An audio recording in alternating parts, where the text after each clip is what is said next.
Good afternoon. My name is Barbara Fuller. As Chair of the Board, I welcome you to this June 21st, 2022 regular meeting of the Washtenaw County Board of Road Commissioners.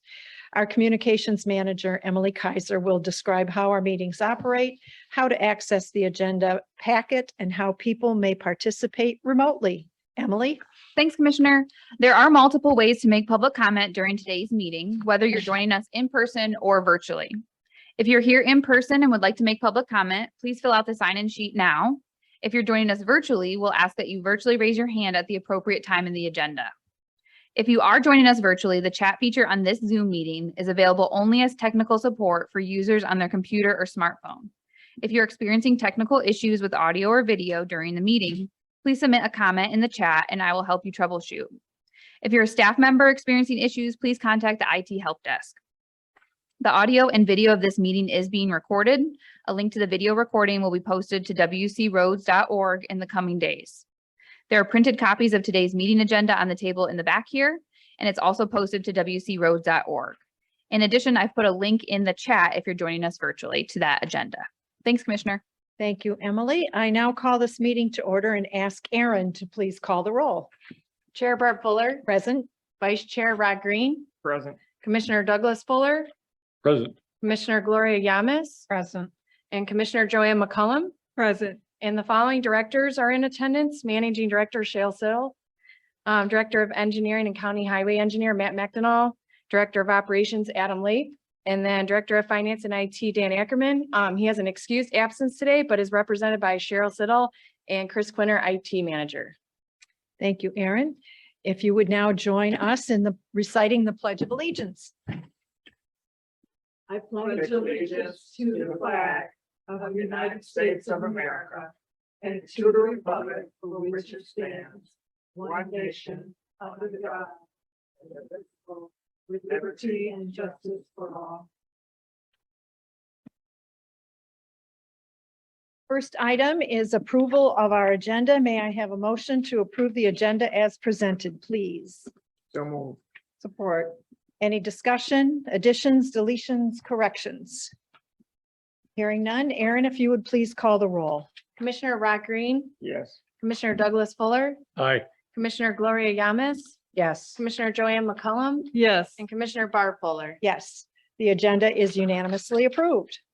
We have two sets of minutes to approve today. May I have a motion to accept the board meeting minutes of June 7th, 2022 as presented, pages 4 through 18 of the packet?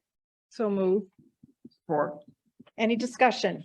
Any additions, deletions, corrections? Seeing none. Aaron, if you would please call the roll. Commissioner Gloria Yamas, Yes. Commissioner Joanne McCullum, Yes. Commissioner Rod Green, Yes. Commissioner Douglas Fuller, Aye. and Commissioner Barb Fuller. Yes. Next item on our agenda is adoption of the closed session minutes of June 7th, 2022. These minutes were distributed to the commissioners at their places. Does anyone need time to review them? We're all set. Okay. May I have a motion, please, to accept the closed session minutes of June 7th, 2022 as presented? So moved. Support. Any changes, corrections? Seeing none. Aaron, if you would please call the roll. Commissioner Douglas Fuller, Aye. Commissioner Gloria Yamas, Yes. Commissioner Joanne McCullum, Yes. Commissioner Rod Green, Aye. Commissioner Barb Fuller. Yes. Closed session minutes are adopted unanimously. Next item on our agenda is public comment. This is the time set aside on the agenda to receive comments from the public. This is not intended to be a period for dialogue. Each person will be allotted 3 minutes to address the board, and Emily will now describe how people may be recognized to offer comments. Emily? Thanks, Commissioner. So since this is a hybrid meeting with both in-person and virtual attendees, we'll take turns between those attending in person and those attending virtually. For virtual attendees, we ask that you virtually raise your hand now. If you're viewing the meeting on your computer, first make sure to click Join Audio. You can then raise your hand by clicking the Participants or Reactions button at the bottom of your screen and then the Raise Hand button. If you dialed into the meeting from your touch-tone phone, raise your hand by dialing *9. I will unmute virtual participants with raised hands one at a time. I'll announce your username or the last 4 digits of your phone number when it is your turn to speak. Please share your name and address before beginning your comments. For in-person attendees, we'll start with those of you who've signed up on the sign-in sheet as you walked in. If you didn't sign in, you're still welcome to make comment. I'll notify you when it is your turn. Okay, and each speaker, as Commissioner Fuller had said, each speaker will have 3 minutes to share their comments with the board. Thank you, Emily.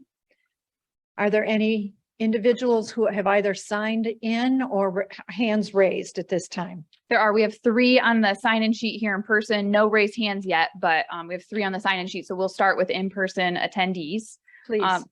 First on the list is Tom George. Tom, if you want to speak to the podium or step up to the podium. Sure. I'm going to speak from the back, so didn't have my back turned to anybody, but no offense. Hello, Commissioners. Thomas George, nice to be here. I live currently in Saline over in Brookview Highlands. Also have properties in Ann Arbor proper and Lodi Township off of Pleasant Lake down there. Beautiful areas. First of all, it's great to see that the efforts to get the roads fixed are moving forward. I think the residents and taxpayers are very pleased about all that. That's great. However, it's a mess. The application, in specific, the application of this chip rock is just sloppy. It's a mess. It's not being cleaned up. I've had several email exchanges with Mr. Harmon before he retired last week, actually. Came to wish him well, as a matter of fact. But it's causing damage to cars. Kids who are riding the bikes are slipping out on the gravel that's left. Bottom line, it's not getting swept up. Go to any intersection where the road work is or along the roads. I've sent pictures. I got 100 pictures. There's just piles and piles of the rocks left. It either was sloppily done or incorrectly. Still trying to learn the application myself, originally from California. And yes, I'm consulting and professional engineer myself, so kind of know the business. But this technique kind of befungles many, but I'm speaking on the behalf as a resident, and literally the damage it's causing to cars. I got a rock chipped my window and my wife got damaged as well. Went to the Lodi Township. They just gave me a form. They're upset too. They said they talked to you guys. That's all I can say. Just like go in person and voice your concerns. So well, here I am, and I know that many in Brookview Highlands are my friends in Stonebridge and in Travis Point and everyone else in our community. It's all the major streets, and when it's done, some of the roads are, yes, I'll say nice and better. Others, they're worse because it's not, the traction isn't there. There's bare spots, there's humps. It's not leveled down. It's just not. Take a drive and go look at it. I mean, it's right there. It's in front of your eyes. I don't have to take my word for it, but I'll be glad to meet anyone at any time there. I'll even buy lunch. But please, as I'm running the operation, follow up, level it out. There was some great roads that were done, in specific Maple from Ann Arbor down to Textile, right in my backyard last summer. Beautiful, absolutely beautiful. They did it proper. It was great. Now you put this chip rock and it's worse. And I know it's not done yet. Yeah. But it's not even picked up. And the rocks are everywhere. And that's just one section. And then you have. Your time is up, sir. Yes. Oh, I thought you were agreeing with me, but I could go on forever and hopefully in the future. But I think you get my point. Thank you so much for your time. Please do it proper, level it out and just clean it up. That's Thank all you. we're asking. Thank you for your comments. Thank you very much. Emily? Okay, next on the list is Jerry Clifton. Good afternoon, Mr. Clifton. And good afternoon. My name is Jerry Clifton. I live at 8692 Pine Court, Ypsilanti Township. I'm here on a couple of things. I'm trying to get to the bottom of some issues, but this one The township supervisors told me back in the fall, when I did fill out application for the speed bumps, that this summer, that on my street, Pine, at the corner of Pine Court and Stevenson, that they would be coming in and coming on down and at the sidewalk. And I don't know if it's this the body or who does that. How you level out the sidewalk for people with wheelchairs and stuff that can cross the street that, as they walk. That's at that corner would be done this summer. So I don't know if he lied about the other part or he lied about this too. So I'm just to find out, do I need to put in a requisition or petition for that? Or is it going to be done? Would y'all know, or do y'all do that work on the road commission? And I'd just like to know what is the procedure. And I got a supervisor, you can't believe a damn thing he tell you, so I'll follow up myself with you guys. Thank you very much. You're welcome. Good to see you again. Okay.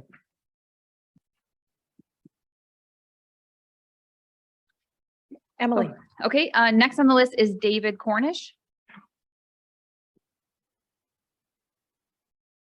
Dave Cornish, 2721 Aspen Road. I'm here on CHIPS also.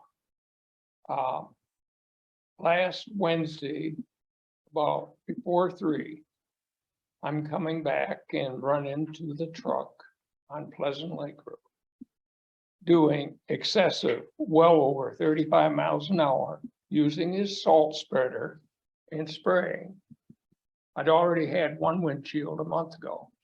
Well, now I had a car that looked like black dots all over it from the way they covered me. But I got home, 20 minutes later, my wife comes. She had gone north on Zeeb Road. Saw again, I assume the same truck, big cloud behind it because they're going so darn fast. And spraying. Well, we ordered a new car December. We got it Friday. Well, here we are with a windshield gone. And I know that has to be done and everything, and I assume it's cost effective for the long term of roads. But that, I assume the same driver. And I know you have trouble getting quality employees. There's something that should be done, that he was speeding on Pleasant Lake Road at 2:45, and then shortly after 3, apparently returning home on Zeeb Road. And also speeding. She saw it coming, but she couldn't find a driveway to go to. And consequently, now we have another windshield. And I'll tell you, at the store, I'm not the only one. There's a lot of customers that are very disgusted with the way it's being handled. That's it. thank you, Dave. Mhm. Emily, So that's everybody who has signed in person. Let me give the instructions one more time for virtual attendees. So if you are joining us virtually, you can raise your hand now. If you're viewing the meeting on your computer, you want to first make sure that you connect to your audio. And then you want to raise your hand by clicking the participants or reactions button at the bottom of the screen, and then the raise hand button. At this time, I think we've made it through. We do have 2 other gentlemen that want to make comment, but they're going to comment during the action item on item B1. So I think we're all set. all right.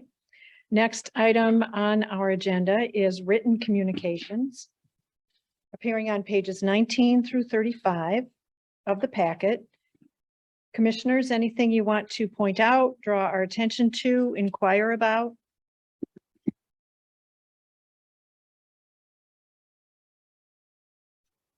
Seeing none, we'll move on to commissioner and staff follow-up to public comment. Would you like to comment, Cheryl? Anything at this point? Anyone? Certainly. In response to the question about the ADA ramps, I don't personally know whether or not we're doing work, but typically if we did work on that type of an improvement to a sidewalk ramp, it would be part of a project So we can look and see if we have anything on record as far as a project being completed. That would be the only time the road commission would be performing that work. We will confirm that and get back with Mr. Clifton on that. Otherwise, if there's something else that's being done by the township, if we have record of it, we can share that. Otherwise, if we don't have record, we wouldn't know. Sure thing. So I do have Commissioner Yamas? wanted to know if you could reach out to Mr. Cornish in regards to his concerns of what's happened. You know, And I believe you also have been in touch with Mr. George through emails. I have not, but if I'm certain we have a record of it if he has been with Jim Harmon. Okay. Yep. Will you respond to both of them then, please? Thank you.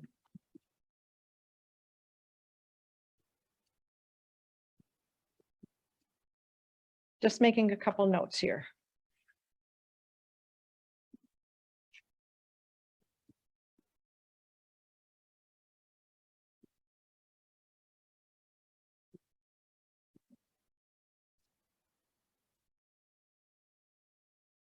All right. Moving on, we have the consent agenda. May I have a motion to approve the consent agenda as presented, items 1 through 6 on pages 33, 36 through 67 of the packet? Certainly you may. Thank you, George. Thank you. Any discussion at all? Seeing none, Aaron, if you'd please call the roll. Commissioner Joanne McCullum, Yes. Commissioner Rod Green, Yes. Commissioner Douglas Fuller, Aye. Commissioner Gloria Yamas, Yes. and Commissioner Barb Fuller. Yes. Next, we have 3 action items. The first of which is a waiver request for Fosdick Glen condominiums, phases 3 and 4 in York Township. The motion appears on page 54 of the packet. If I could please have a motion, and then we will have discussion following the motion on the table. Madam Chair, I'd be happy to make a motion. Please. The board hereby denies the waiver request sought by Norfolk Homes to forego road improvements at the Bemis and Moon roundabout identified in the Fosdick Glen condominium phase 3 and 4 traffic study. I support. Thank you. Now then, discussion. We have people who'd like to address the board.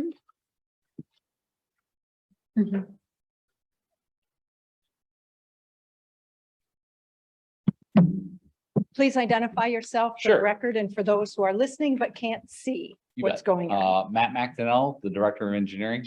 I just thought I could kick this off. Certainly in the board packet, you have lots of material. I apologize for the length and the amount of material, but we wanted to provide you the background. I'll just give a quick summary. Certainly, when we have a land use change where there's a development occurring, in this case, a residential development, our permitting process requires the applicant to produce a traffic impact study. That impact study would then review what the existing road network looks like, how the future traffic from that development will impact that that network. In this case, that intersection nearby at Bemis and Moon. So the development's traffic impact study was approved in February 25th, 2022. And in May 24th, the applicant responded with a waiver request. In our permitting regulations, the applicant is always free to request a waiver. That waiver would come to the county highway engineer first. That's myself. I'd review that request along with permanent staff that's been working with the development and that applicant. In this case, I reviewed that and denied the request. As part of our permit regs, the applicant then has the ability to appeal that decision to you, the board. So that's where we're at. Certainly all the material is there. What is that the material of this request is ultimately the development impacts the level of service of the Bemis and Moon intersection, which is currently a single lane roundabout.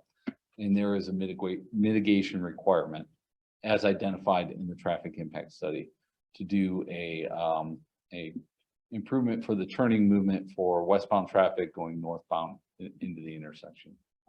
Essentially adding what would be similar to a right turn lane for a signalized intersection. It'd be similar to that. So that's what the waiver request is. And with that, I certainly can turn it over to the applicant, Mr. Tom Colbert.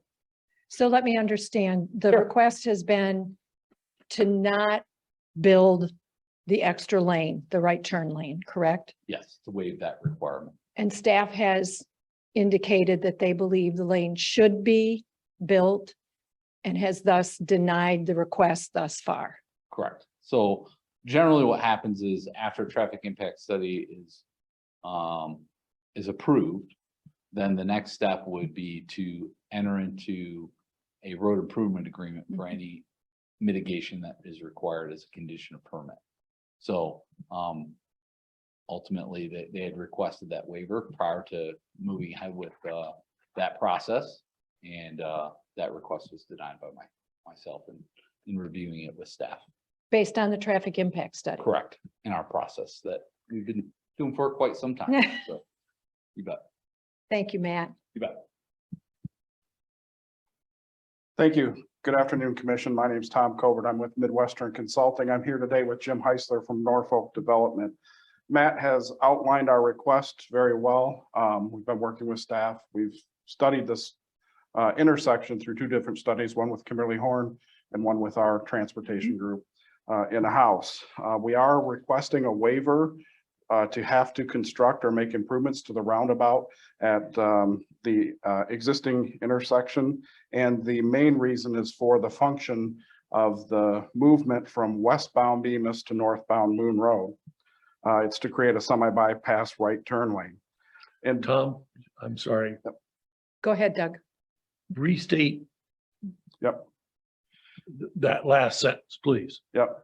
So what we're requesting is a waiver or an appeal of the requirement to have to make improvements to the roundabout to include a westbound Bemis. So if you were coming north is up here, or I'm sorry, to the left. If you were coming down Bemis, entering the roundabout and heading north onto Moon in the roundabout, it's to improve that intersection so it has a bypass lane that's rights only.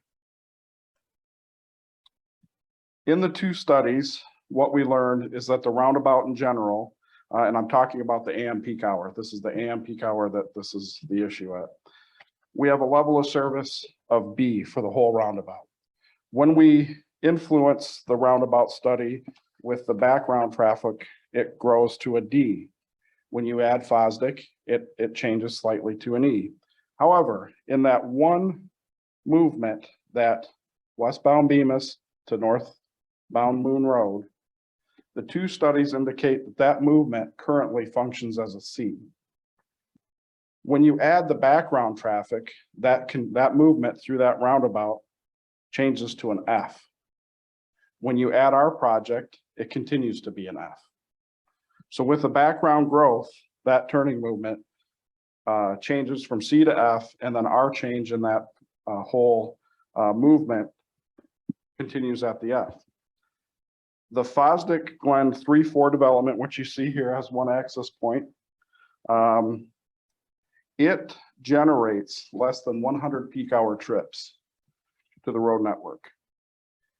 The movement of westbound Bemis to northbound Moon Road is only 8.6% of the overall traffic in this roundabout. That's 20 of 232 vehicles that turn would be through the modeling from the Fosdick Glen development. Even more so in the overall roundabout, our development traffic to that roundabout is only 6.4% of the westbound approach to that roundabout. So it's only 36 of the 560 approaches to the roundabout. And then in the total intersection, the total roundabout, our development is only increasing traffic there 3.6%. So it's 56 of the 1,573 AM peak hours AM peak hour trips to that roundabout. Yet this development's being held responsible for 100% of the improvements that need to be made to make that westbound Bemis to northbound Moon Road. So we would appreciate your consideration in this waiver or deviation as you consider the reports and the information that's been provided by both Kimberly Horn and our transportation folks and your staff. So happy to answer any questions or talk through any of this with you. Thank you. Thank you. Thank Tom. you, Tom. I'll just add that certainly we recognize that there are existing issues when you do add growth and background traffic. Our permit regs are set up such that you just can't make it worse. So unfortunately, sometimes you have to solve existing problems in order to not make it worse. And that's not uncommon. That's quite prevalent. Certainly, we can hope that we will address it at some point down the road, but ultimately, in order to get a permit for the change in land use and the additional trips, you have to take that all into a business decision with our permit requirements. And it's pretty common practice that there are existing issues at intersections. And when you build development and land use changes adjacent to those intersections, the expectation would be, as we look at the traffic impact study, that there's going to make things worse, and therefore you have to mitigate that. So that's just a follow-up. Any questions? Commissioner Green? Yes, I'm assuming there's an anticipated cost that's associated with the mitigation requirement. We haven't really gotten into that. Ultimately, there are estimates out there, I'm sure. But again, what the process usually entails is that there will be, after the traffic impact study is approved, a road improvement agreement would then be crafted and negotiated. And sometimes those costs will be where there'll be a cash contribution for a future project, or it might be something that the applicant would like to build those things themselves as part of the land development. So we've done it a variety of different ways in a road improvement agreement, but we haven't gotten that far. We essentially approved the study as I outlined, and then we got this waiver request to deal with. So I'm assuming, and that your best practices is that to keep, ask the applicant to comply with that mitigation requirement. Yes. That's been our past practice for as long as I've worked here. Commissioner Yamas, did you have a question? Yeah, I wanted some clarification, because as you were speaking, you're saying you haven't even been able to get to that other part that you were just talking about the funding or the cost or any of those, because they're just asking to have that waived. Sure. We've worked with both the applicant's engineer and the applicant quite a bit, so they understand our process, and we've worked very cooperatively and done a lot of good projects in the past. So certainly they understand the process. So the next step would have been, after the engineering study, to identify, okay, what are the impacts? What are the solutions and mitigations? So they appropriately are asking, appropriately in the process, that they would ask for that waiver. After we get through with this, I'm sure we'll start to put together a road improvement agreement for the site. So that would be the next step in the process. Is that road improvement agreement? You bet.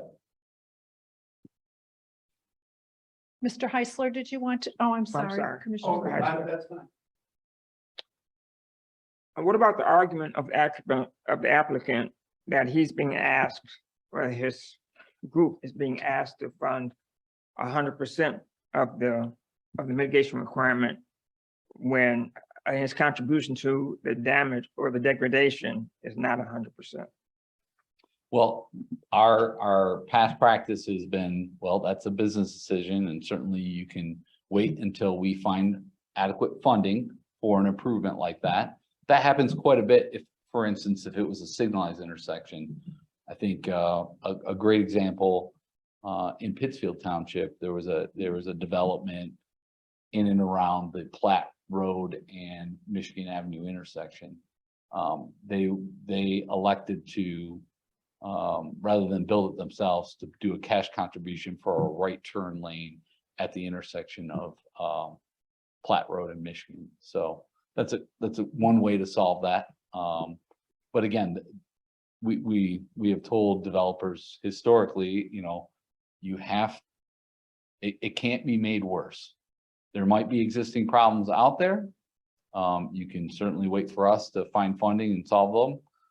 Or as a business decision for that land use change in that development of those residential homes, you have to factor that in and essentially account for that as part of the development mitigation as a condition of permit.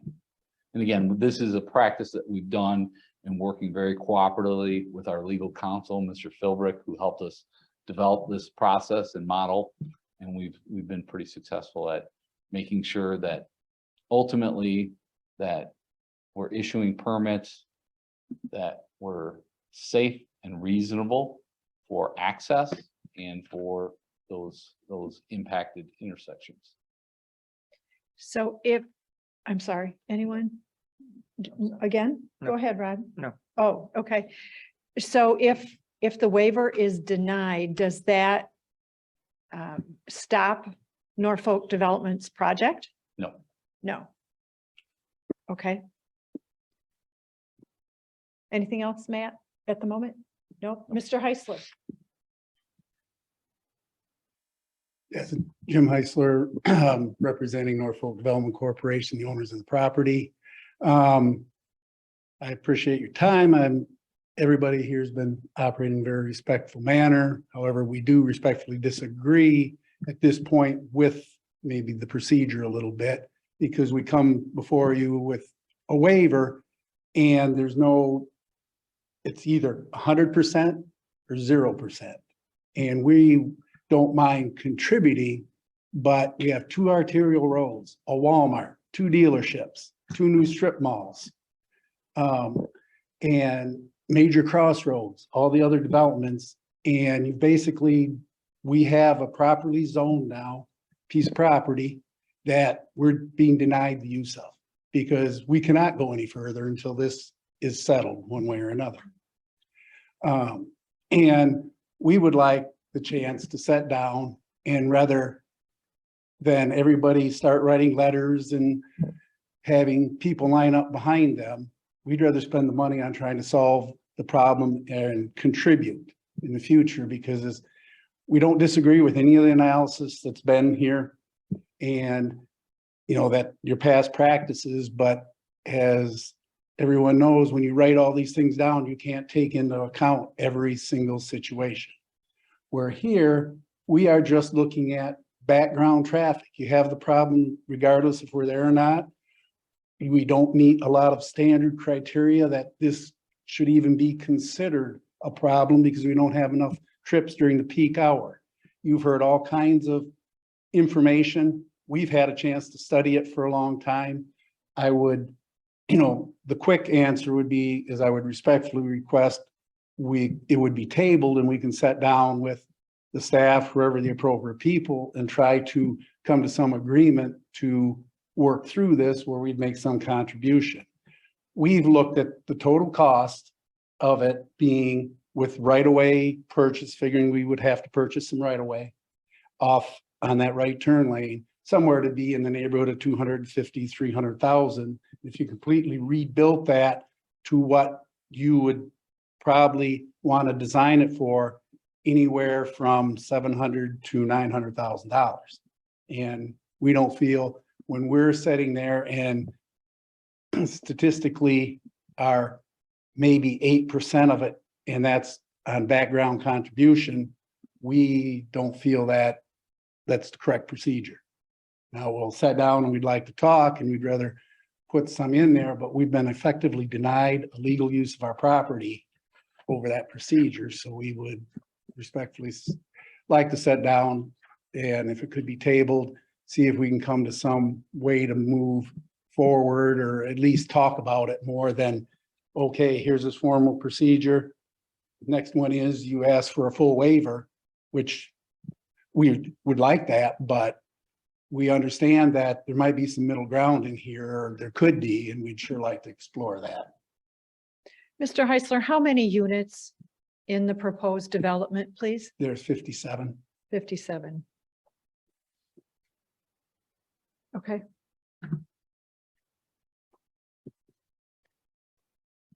Mr. McDonnell, Just lastly, certainly our process does outline if a waiver request does come forward, that we need to respond to that. That doesn't mean we cannot continue to discuss this with the applicant. So we are open to doing so. Commissioner Green, Commissioner Yamas, you can fight it out. Commissioner Green. Just as a point of interest, is there any reason why this matter can't be tabled to allow you to have some discussion with Mr. Heisler and see if you can't come to some resolution short of an up or down vote? It's up to the board's discretion. Ultimately, we haven't denied anything. In fact, as outlined in my review is, I did deny the waiver request, but we haven't denied access. We approved the traffic impact study, so we just haven't gotten to the point where we're prepared to issue a permit yet, but I'm confident we can get there. So I have a Commissioner question, Yamas, sorry. similar to Rod's, because it's procedural, given the way that it's come forward. Mhm. Is it procedural? That's what I want to know. Do we have to deny this before talks happen?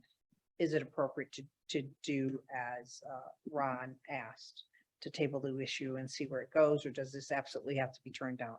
And I guess I have to defer to Cheryl because I don't know, or to you, what that process is. You wouldn't have those conversations prior to this, or because that came first, or that's what the process is set forth.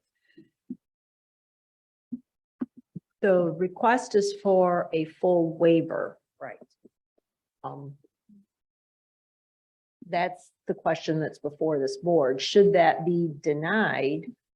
I believe what Mr. McDonnell is saying is we would certainly continue to have discussions if there's a way to come up with something that is reasonable and makes sense with respect to the access to the roadway that staff could move forward with either at the staff level or if necessary, bring back to the board. Should it result in something that was acceptable to staff, it would come before this board as a road improvement agreement. I don't believe we would be closing all doors simply by denying the full waiver, which is what is before the board today.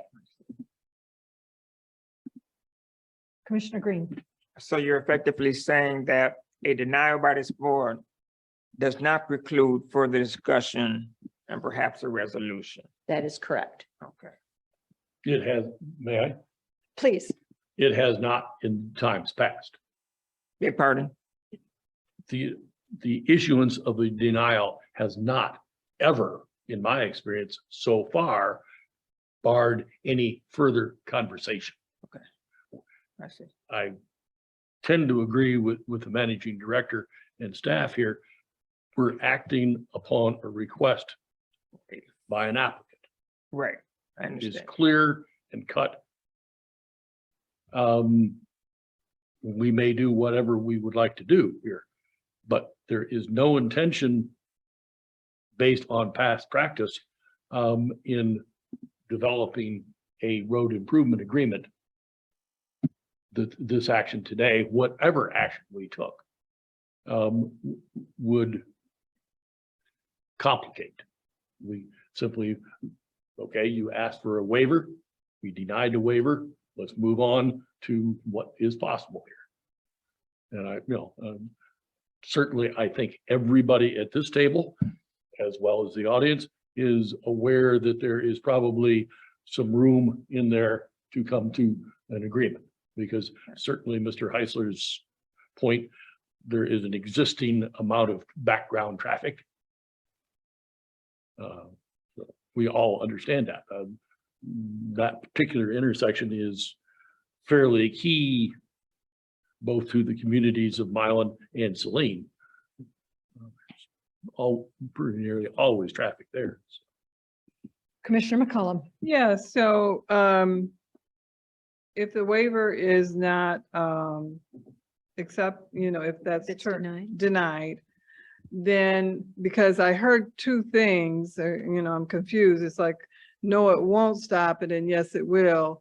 So while if the waiver is denied and then you work on a, what is it, a road improvement, Yep. can work continue during that time? We'll continue to negotiate with the applicant to bring forth a mutually agreed upon road improvement agreement. That would be the goal.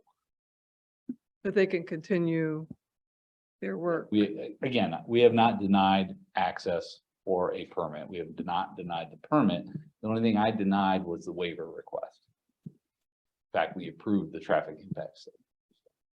I'm confident we can bring something forth and continue to work cooperatively with the applicant. Yeah, they are working their way through the permitting process. We have not issued a permit yet. They haven't actually started any construction Oh, I at this see. point. They are in the process of requesting a permit from this organization. Okay. And do they have to wait? So the permit has to be approved for them to start? Yeah, Okay. generally speaking, the land use for the final site plan, they like to have our permit in hand before the township approves the final site plan. So if we hold up the permit, and in fact, we're holding up final site plan, but again, I feel like we can work through this. I thought of another example that I'll share with this board that ended up in a road improvement agreement. There was a development off of Liberty Road with access to Liberty Road and Parkland Plaza that had impacts to the Liberty and Z round or four-way stop intersection. Existing problem that we knew existed. And certainly one of the ways to solve a four-way stop congestion is to put in either a traffic signal or a roundabout. We ended up negotiating a road improvement agreement where there was a cash contribution for the improvement of that intersection. And then the road commission took that on and we're set to build and start construction in the month of July to build a roundabout. So that is another example whereby we negotiated a cash contribution for a future project that would very similar to this instance. Did you have another question? So the only question that we're being asked to consider today is the request for a full waiver. Correct. That is correct. Thank you. Thank you. Okay, clarification. Anything further? Seeing none. Aaron, if you would please call the roll on the motion to deny the full waiver request. Commissioner Rod Green, Yes. Commissioner Gloria Yamas, Yes. Commissioner Joanne McCollum, Yes. Commissioner Douglas Fuller, Aye. and Commissioner Barb Fuller. Yes. And I think we've made it clear that we have a commitment from this organization to continue to discuss and arrive at something that's somewhere in the middle, maybe somehow.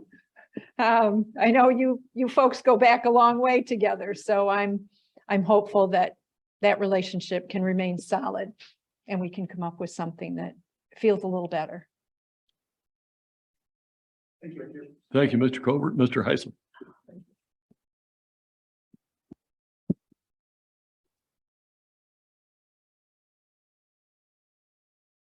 Do you want us to adjourn briefly? Sure. We've had a request to take a brief recess. We'll take 5 minutes.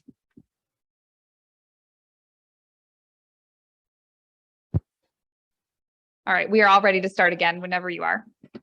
Next item on our agenda is our second action item regarding the election of a board member for the Michigan County Road Association Self-Insurance Pool, fondly known as MCRISP. May I have a motion, please? Certainly you may. The board hereby votes for Lester Livermore to serve as the at-large director on the Michigan County Road Commission Self-Insurance Pool Board of Directors. I This, support. I'm This sorry. position serves a 3-year term ending in 2025. I support. Thank you. Any discussion about Mr. Livermore's nomination? Hearing none. Aaron, if you would please call the roll. Commissioner Douglas Fuller, Aye. Commissioner Joanne McCullum, Yes. Commissioner Gloria Yamas. Yes. Commissioner Rod Green Yes. and Commissioner Bart Fuller. Yes, the motion passes unanimously. The third and final action item is approval of changes to the MERS pension program for all active non-union members. The motion appears on page 55 of our packet. May I have the motion, please? I'd be happy to finish that out. if you'd Sure. like. Proposed motion that upon the recommendation of the Human Resources Manager and with the concurrence of the Managing Director, the board hereby approves the following changes to the MERS pension program for all active non-union members. Breaks down as for employees hired prior to January the 1st, 2012. The MERS defined benefit remains the same, but the employee contribution is reduced from 8% of gross pay to 7% of gross pay effective the first full payroll period after June the 21st of 2022. For employees hired after January the 1st of 2012, the MERS defined benefit remains the same, but employee contributions are reduced from 8% of gross pay to 6% of gross pay effective the first payroll period after June the 1st, 2022. 1 year later, the employee contribution will be reduced from 6% of gross pay to 5% of gross pay. 2 years later, the employee contribution will be reduced from 5% of gross pay to 4% of gross pay. That concludes the Support. motion. Thank you. Discussion. Any questions about this? I'd like to point out that the benefit remains the same and the employee contribution reduces over time. So just to be clear, the benefit doesn't change, but the employee's obligation for a contribution is reduced over a series of years. No questions. Aaron, if you would call the roll, please. Commissioner Joanne McCullum. Yes. Commissioner Gloria Yamas. Yes. Commissioner Rod Green, Yes. Commissioner Douglas Fuller, Aye. Commissioner Bart Fuller. Yes, the motion passes unanimously. Next item on our agenda is the report of our county commission liaisons. And I would just like to note that I received a message from the Commissioner Sue Shink this morning indicating that both she and Commissioner Sanders are attending a Michigan Works Southeast meeting today and would not be present, although our managing director heard from Commissioner Sanders that she's listening, but she doesn't have the ability to speak. So hello, Caroline. Commissioner You're Fuller, up. she was with us for a few minutes and then had to step off. So Okay. we don't have any county commissioners with us today Okay. or right all right. now. Just wanted to note that they had another competing obligation is why they could not be with us today. We will move on to the report of the road commissioners, starting with Commissioner Rod Green. Yes, on June 8th, I attended the commissioner chat. Which went well. And on yesterday, June 20th, I attended the webinar on the commissioner's handbook, which was very useful. How long was that, Commissioner? About an hour and 45 minutes, Yeah, close to 2 hours. yeah. It was longer The than my, staff from CRA and the Commissioners Committee that worked for the last 2 years to put that together. Thank you. Yes, thank you. Very helpful. and I regret due to data constraints, I was unable to do that. But, You need to get a new satellite. oh, that's even worse than what I have. All right, is that the conclusion of your report, Yes. Commissioner? All right. Commissioner Doug Fuller. You have a written report, which I turned in last week. I can't think of anything to add to that. All right. Thank you for submitting it in writing in advance. Commissioner Yamas. Only reviewing the Ed Noyola CRA legislative update. There wasn't one on 610 was the last one that I reviewed. There was not one on the 17th. All right. Thank you. Commissioner McCollum. Yes, on June 14th, I attended the Washtenaw County Parks and Rec Board. And many of the older trail signs across the county are showing their age and are in various states regarding condition and up-to-date information. Staff have worked on a new and improved wayfinding sign. A contract is recommended and details of this contract have been sent to the board, along with pictures of the wayfinding signs, which I think look pretty good. And I also attended the CRA webinar on the Road Commission Handbook on June 20th. And on June 15th, I attended the chat session and there were 3 people. And it was a very good chat with those 3 people. And that's my report. Thank you. Thank you very much. And I believe you submitted something in writing in advance too, did you not? I did in pieces. I can't forget. Oh, that's right. I did You that. can work that out. All right. Thank you for submitting it ahead of time. I have no report this session. Managing Director and staff reports beginning on page 216, running through page 229. Cheryl, take it away. All right, I'll start by asking, does anyone have any questions about the staff report? I was gonna say that I will only have to comment, I should never again have to read 229 pages of anything. It was a large board It certainly packet, was. agreed, but I also think it's important, as Matt indicated, that was what was submitted to us for us to present to this board for consideration. So we felt Absolutely. that we needed to pass it on. So, Thank you. If you want the Reader's Digest version, you have to ask for it. certainly can appreciate that it made for a long board Oh. packet as well. So, absolutely.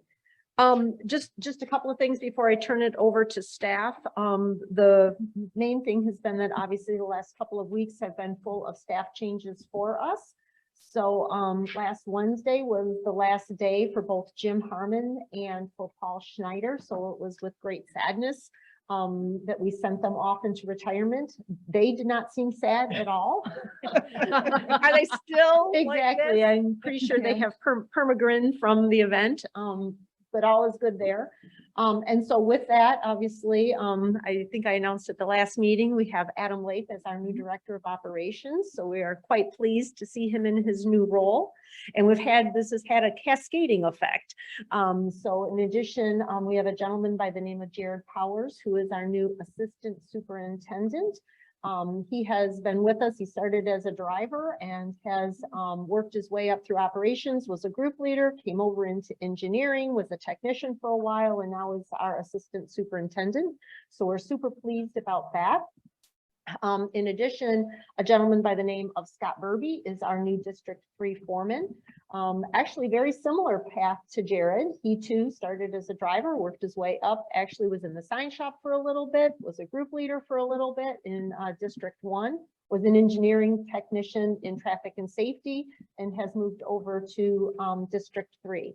We are super pleased that both of these gentlemen have the type of background within our organization that they do. I really feel that with the amount of exposure that they've had to the various activities that we do, it just makes them stronger in their new roles. So it is with a lot of pleasure that we are continuing to move forward. And of course, that created additional holes for us in the org chart. So we will continue to work to fill those as well. But we are glad that people are promoting from within, and it's something that we take great pleasure in. So that's all, but clearly also taking a lot of time for all of us on that part of it. So, but it's good. The other thing is that, while Mr. Ackerman is not with us today, he has started, preparing for our, second quarter budget, adjustments. That is going to be quite a hearty conversation that we will be having. That will be for the working session, in July. But just so you know, staff has started doing some preparatory work for that already. So that concludes my report. Any questions for me? Yours and Dan's report, right? Well, Dan had a couple of things I will add when it okay. comes time for Dan. All right. Okay, I'll put on my finance hat for a moment and then I'll hand it over to Chris to do the IT portion of the report. Dan did also submit the 2021 PA 202 report to the Michigan Department of Treasury. We just got our waiver request from the last one, like a month ago. We're already going to be in the process of submitting again for the next one. But obviously it's a process that we need to go through. We have exceeded the minimum requirements for OPEB, so we're good on that front. We have to exceed the threshold of 60% on our pension. We're not quite there yet. We're at 57%, so we are moving in the right direction, but we haven't crossed that threshold. So we continue to have to go through that process of requesting a waiver from the state and having that waiver approved, which we have gotten over the last few years. We expect to get it again this time, but it is something that we need to continue to go through. So we met the requirements for our OPEB contribution, you Correct. said. And pension, what's our percentage funded? We are currently at 57% 7. and the threshold is 60. So we're closing in, but we're not quite there yet. We also have sent out our first round of township agreement invoices, which was to the tune of approximately $2.5 million. So obviously our township partners, we value them greatly and certainly do appreciate the fact that they're doing the amount of work that they are this year. So those were submitted. And then, as I indicated, he has started scheduling a second quarter budget review. Any questions for me on finance? Right. Be happy to hand it over to Chris Quinter, our IT manager. Thank you, Cheryl. Good afternoon, Commissioners. Chris Quinter, IT Manager. Couple project notes. We'll be finishing up 2 projects this week that have been taking a bulk of our time at the beginning of this year. The first of those is our Microsoft Teams phone project. We're moving away from the Avaya system. That project will be completed tomorrow. Hopefully, fingers crossed. We have 4 phones remaining. And then we'll be finished with the Avaya system. The second project is, as we upgraded this boardroom, we also implemented new technology in our assembly room downstairs. That project is going through the last stages of testing as we speak. So hopefully that will be finished after this meeting here today. Once those projects finish, yes, Commissioner. Where are we at in 200? 200 has been completed for some time. Yep, 200 and 234 were the first 2 rooms. The assembly room and the boardroom went together beginning last November. Yeah. And then hopefully this year we will entertain upgrading room 106 on the permit side as well. Okay. Thank you. You're welcome. So once these 2 projects are completed here, like I said, hopefully this week, Josh and I will turn our focus to computer refreshes for staff. We have over 50 staff that are to receive a new laptop or a desktop computer this year. Had a lot of issues receiving those with the supply chain issues. They finally arrived, so we can really get cranking on some of those this year. And that's going to be really Josh's main focus over the next couple months. What do we do with the old ones, Chris? We will look to resell those. Some will be retained in stock for interns or for other minor uses. But we will be opening up those resales to the staff member that used the computer for the last 3 to 4 years first. So it's kind of a benefit for our staff to purchase that first, but then after that, we will look to a resale vendor, similar to how we handle our cell phones. Okay.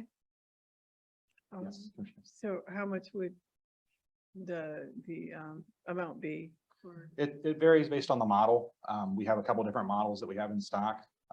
We have our EliteBook line, which is more of our standard laptop, and then we have our ZBook line, which is for some of our higher demanding software like AutoCAD or some of our traffic software. So for the higher end models, we're going to resell those for about 600, and then for the lower end, we'll sell those for about 400. Okay. Yours will not be up for another year or two, I believe.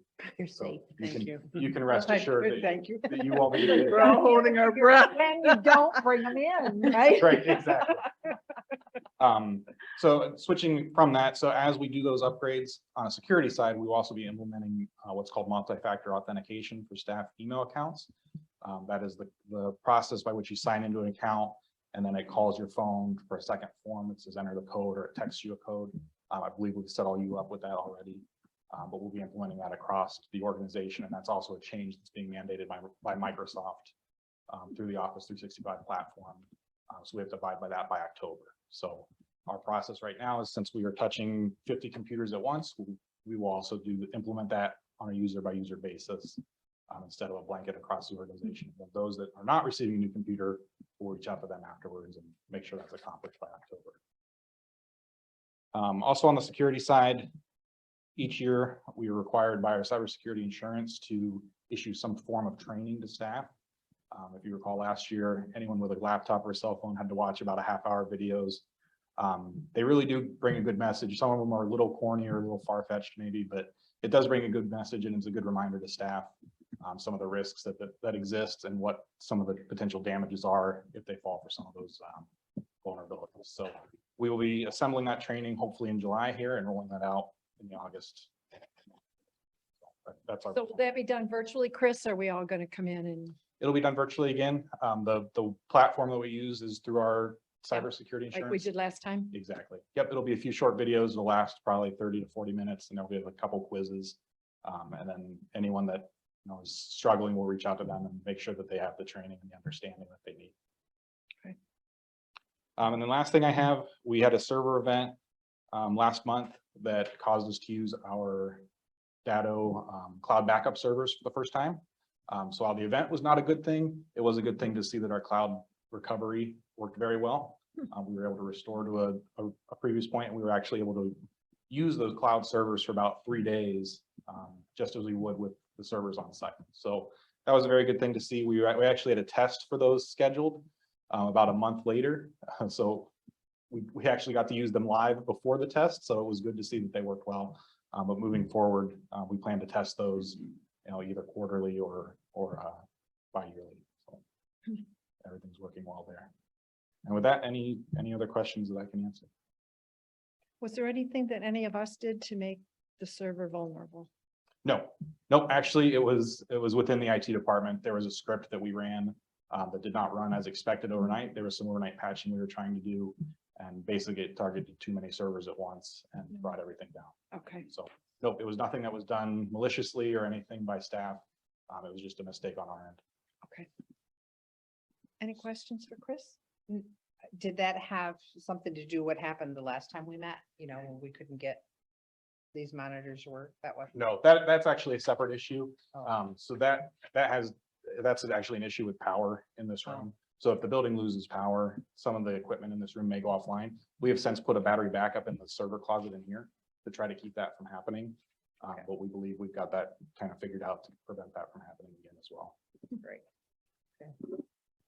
Anything else? I don't see anything. Thank Thank you. you, Chris. Thanks, Chris. All right, next up is Matt McDonnell, our Director of Engineering.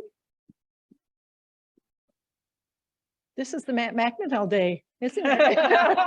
Trying, Welcome to the Matt Show. try and keep it brief. Just the engineering report, we had a couple of road closure on some significant projects that we're undertaking.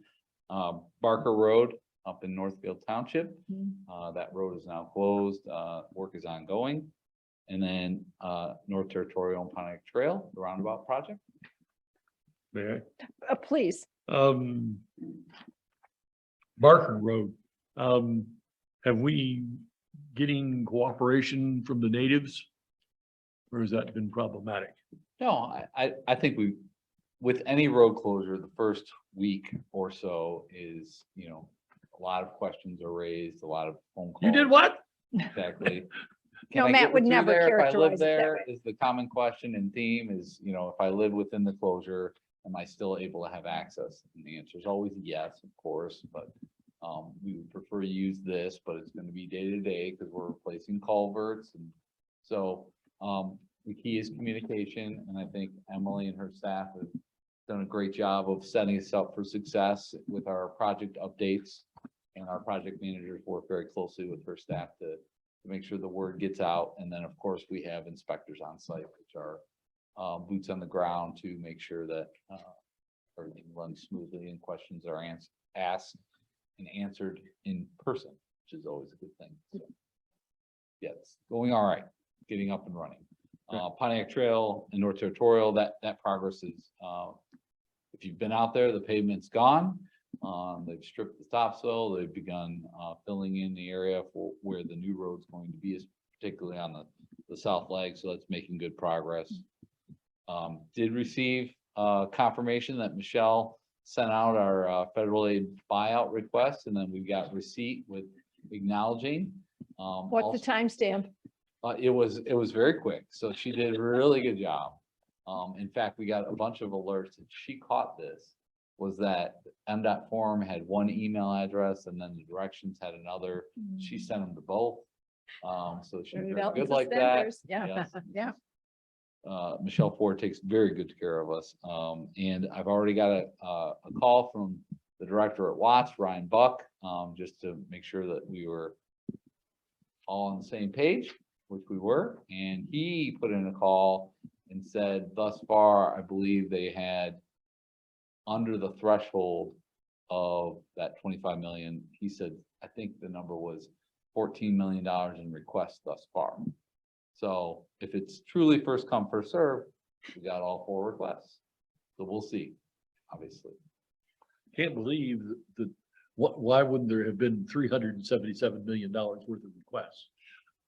Well, the submission period is not closed Right. yet. Well, there's that. Yeah. And a lot, But I mean, first come, first serve. Why in the first 10 minutes weren't? Because this is the A team and that's how it goes. well, I will say that we are blessed with being able to be focused in our administering our federal funds because we have such a large program. Some of the smaller road commissions that wear Yeah. many hats, it's hard to keep track of emails, alone a program that came out the first week in June and applications are June 21st. That's tough. So I would assume that they're going to get a lot of emails, but and then some of our road commissions may be just, there's a trust factor with MDOT programs in general, just making sure that is this really going to benefit our organization, and just making sure that they do their due diligence. So they may need a little more time to consider this program for if it's a good fit for them. So anyway. And some of the engineer managers also have to put tires on the trucks. Yeah, yeah, yeah. A little cross training goes Yeah. on there. Yes, for sure. Many hats. Could I just mention North Dixboro, beyond north of North Territorial? Sure. Really dusty. Okay. I drove that on Sunday afternoon and there were a couple of times where I actually stopped because I couldn't see. Yeah, and that's gonna certainly happen with additional trips, and we'll coordinate with Mr. Masty, and Okay, he has our job number. to charge. because that road's like this in many places, right? So you're driving along, your car goes like this, and then if you can't see, it's very scary. Yes. Even And when driving you're- like an old lady, it was scary, so. When you're closing a major intersection, you're gonna see a really big uptick on those gravel roads, even though that's not the sign detour, but the locals know. It is the effective detour. It's very effective. Yes, Dean has turned many people around. So, Okay, thanks. no problem. Upcoming closures and projects, just wanted to mention, after the 4th of July holiday, Liberty Road at Zebra Road will be closed. That will be our roundabout project, just south of here. And then upcoming is Packard Road, between US 23 and Carpenter Road and Pittsfield Township. That'll be a full closure of that 5-lane section of road. Say that again, Packard between, US 23. 23 and Carpenter. oh. Right in front of White Cap. Yeah. Significant Sam's Club, stretch, White Cloud, short, but significant. yeah. We're certainly needing to work on that road. It's the last piece of a segment where we've really done a good job of improving that corridor and roads around that intersection at Packard and Carpenter. We are coordinating with Pittsfield Township. They are going to take advantage of our closure and our project where we remove the pavement. They're going to have a water main contractor install a new water main. We also are coordinating with DT Gas so that we don't have them cutting open new pavement to protect their important gas infrastructure with anodes and just make sure that they take care of those corrosion issues on their pipes. So those are the two projects I wanted to mention, and then I will part if there are no other questions. I just want to compliment Michelle for reaching out to the folks in Whitmore Lake about the July 4th parade and the Barker Road issue. She did a really nice job of making sure that we talk to each other, Yes, and thank you. they've made the accommodation and understand, and there's no fur flying as far as I know on that. That's my understanding as well, that Permits was able to work with Michelle and amend. Oh, so Mark was involved in that too? Yes, we did correct our oversight and Okay. certainly they were very accommodating. We did that certainly. Good. Commissioner Damas. So the Packard Road project and the AT&T building that's in front of it. Already know, right? Lots of Yes. fiber, lots of cable, lots of Yes, some mistake going on. I had forgotten that AT&T building, but yeah. yeah, no, absolutely. And certainly, the water main contractor is gonna do their mistakes and they'll have to work around all those utilities. Oh, my gosh. Yes, for our role, we're not going down too deep because we're just removing the HMA or the existing pavement and paving back with HMA. So it's not a full reconstruct per se. We're just replacing the existing pavement. So, Okay. but the water main, that is very good to take note of, and we'll be sure that was talked about the pre-construction certainly. So I have one more question on the Okay. chip seal process. Since I've seen that and have done. Come on up, Mr. Lade. Let me introduce to you. Yeah. You missed the best part of this meeting. Yeah. You were absent somewhere. So, and I do understand because I've gone out and seen chip seal, they chip seal down Crane Road, down Textile, so I know that there's a lag between the initial chip seal, which Yep. is a bit messy, Correct. and the fog. So how long of a lag time, and is that generally the complaint that we get when the chip sealing is happening? It seems unrealistic that a vehicle is going 35 miles an hour being chip seal, but. Yeah, that was probably a portion of actually applying slag sand to prevent. Slag sand? Yeah, so Okay. it's sand. But that rate of speed probably not likely as well. So the process usually, it can be at least within 7 days needs to be swept. And then we can come back and start applying the fog to it, the fog sealer to it. We have elected to finish the project, which is one of the updates. So I'll just jump into our updates. Within week and a half, 2 weeks, we'll finish our sealing portion of the project, so the seal coat portion, and then start back into fog seal. And that will improve that as we go, maybe change process, but what some of the constituents we're talking about are seeing the residual loose stone, and that complaint is consistent. We do see that complaint, so Every time. yeah, probably look to make some adjustments as we move forward. Okay. So Adam, ideally though, we are sweeping within 7 days of applying Yeah. of doing the first application of the chip seal where the emulsion goes down and the chips go on top. Ideally, we are sweeping within 7 days, but there is a 7-day window there where you have loose stone. And that's where we probably get the majority of our complaints. And then it's a little bit dusty. There may be a little bit of additional loose stone. Right now, it's difficult for us because it's a different type of emulsion and we're trying to do all the work ourselves. So we are completing the chip seal before we come back and do the fog seal because that requires us to clean out all the equipment because it's a different type of emulsion. Correct. We're exploring options. I don't mean to cut you off, but we're No, exploring that's fine. options in the future, whether we would switch over one of our own trucks, whether we would contract out, just trying to look at, is there a way we can get so that we're applying that fog quicker than what we are today. And there's two types of sweeping that we use. We have our own brooms that sweep off onto the shoulder, typically uncurbed or not urbanized areas. And then we also have a sweeping contractor that does our local road and primary road sweeping. That they can actually come back some material with a mechanical sweep truck. So we have two options that we exercise with that, depending on the area. So the roads you noted, we spent some time with ourselves and with our contractor as well, trying to retain some of that loose stone. That 7-day window is part of the process to allow the stone some time from embedding to kind of seed itself in the material. So that's where you get some of the residual from that as well. But there's a bit of a wait process. We have to allow the material to kind of set itself in rather than risk blowing it right back off the road with our brooms. So we end up pulling it back out. So that was the other thing is material.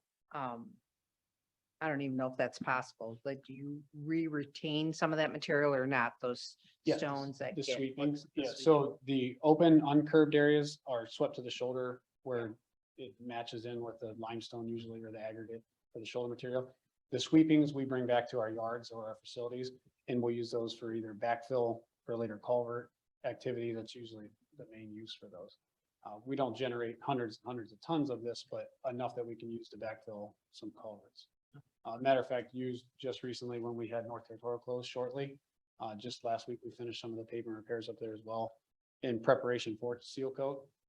We did a few culverts in the area as well, and we did use some of those sweepings that we had retained at the Pontiac Trail Yard in 6 Mile. Brought those over real quick. So we kind of get to reuse some of that material.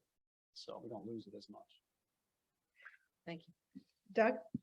Just an observation, the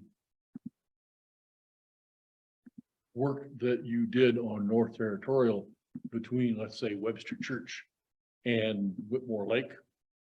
Yep. In preparation for later things, looked good.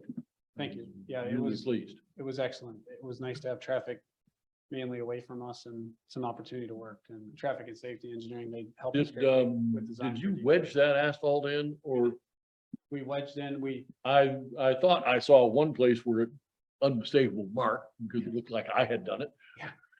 yes. But Yeah, we got caught by the rain there. nice. One of the Who evenings. was the grader operator? No, actually, we used Cadillac asphalt under. Well, our- that's what, when I say wedge, I meant with grader operator. Oh, with the grid, no, No, sorry. you used paver, okay, all right. Yeah, our new style of wedge. So the complaints that windshields have been damaged beyond, damaged to the point where they need repair. Mhm. Those are typical claims that we process. annually. So they, The stones aren't big enough to do that. no, what it was he was spreading sand. That's not going to break anyone's windshield. Depending can. on speed and cross, it's luck of the draw and the angle. Sometimes Hmm, it can cause damage. Really? Yeah, Didn't know Mr. that. Mr. Cornish was here while you weren't, yeah, no, President. and he was cursing the darkness, I assure you. Yeah. Because you got two of his cars, Yes, Hmm, one on Pleasant Lake Road and one on Zebra. hmm. yeah, which He- I haven't met him yet, but And I was puzzled why we were spreading sand on Zebra. to retain the bleeding when it started heating up. Did it? We were afraid that the trucks were gonna start falling its way up Pleasant Lake Road and make. Snowball. Specifically, the complaint was, the truck was going too fast Mhm. and spreading sand. Yep. And I wasn't there, so I can't tell you. Trucks always are mysteriously faster when somebody else is looking at them. Understood. But the idea of us using any one of the multiple spreaders we have on the new trucks and spreading slag sand or whatever sand you were using that day, is pretty scary. Yeah. I will confess, I did not realize we were having to do it on Z Road.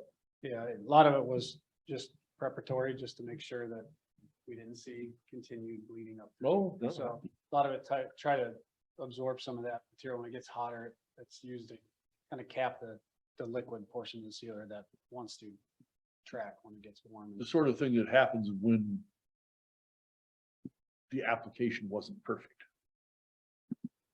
Yeah, And it's, Whether- you know, we're And the having- type of traffic that's on Yeah. Pleasant Lake and Z. And then the temperature at over 90 degrees and. Yeah, so all of those. dynamic little situation. So a lot of that spreading the slag was one, to react to other bleeding we saw, and two, to try to be a little proactive. Working its way up this direction on Z, so. That was that process. And do they But a submit? chip can't, just going back to your original, yes, one of those little stones can actually chip a window and it can, that Spider can from propagate, and that is the end of that. And as someone who has had to replace a windshield in a relatively new vehicle, I don't believe it was because of our own road, but it could have been. Whatever. It's expensive and not a lot of fun to go through, so. For What one, about those black spots that he was making reference to? Sorry, I didn't understand. The what? Black spots, he indicated that he had Yeah, little yeah. black spots all over. that was the sand. Probably Right. sand, I would assume. I was saying, okay, Yeah, I mean, it is sandish, sand based. It's dirty by intent to kind of absorb in some of that or be absorbed. So that's the only thing I can relate to black spots. That was the way I translated it Yeah. anyway, was that was the Sand, sand, not in the sense that we know it, sand that is, not beach sand. not raised. No, yeah, sorry, it's a gradation sand. A little more coarse than a beach sand. One of my immediate neighbors who is blessed with a lot of the world's resources, drives very expensive cars. And I remember his coming over to my house one evening because one of his conversationally $400,000 or $500,000 Bentleys had been driven down Zeeb Road on a day when we chip sealed. This is 5 years ago or something. And he wasn't best pleased. He said, I didn't buy that car to get the lower paint redone. And I said, I'm aware that you have other cars. You didn't have to drive the Bentley today. He said, yeah, but it's my car and I chose to. I said, drive the Jaguar. He has a couple of those too. They're cheaper to paint, you know, but we had one gentleman, well, again, you were absent, who was, has been in contact with us electronically, because I keep seeing his name, who is, broadly accusing the people at this table of wildly overusing chip seal. Oh, yes. Doug, as you, I think everybody here knows, thinks that we're about where we should be. Certainly, we need to ensure that we don't have some of the problems that we had this year, but those are learning curves. And we are taking a lot of the complaints that we are receiving very seriously. Oh, I yeah. know Emily and her team have certainly been hearing them on the phone as well as as we've been hearing them. Our staff takes this Oh. all seriously. It's continuous improvement as well. I think that personally, they are doing a good job, but it doesn't mean we can't do things differently or better in the future. Things like Yeah.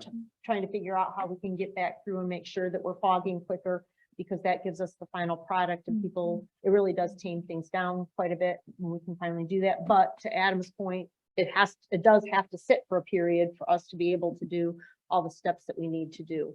We believe very strongly in chip seal, that it is a preventative maintenance activity that we really believe is necessary for us to be able to continue to maintain our roads in good and fair conditions. So we certainly don't want to lose the opportunity because of public outcry.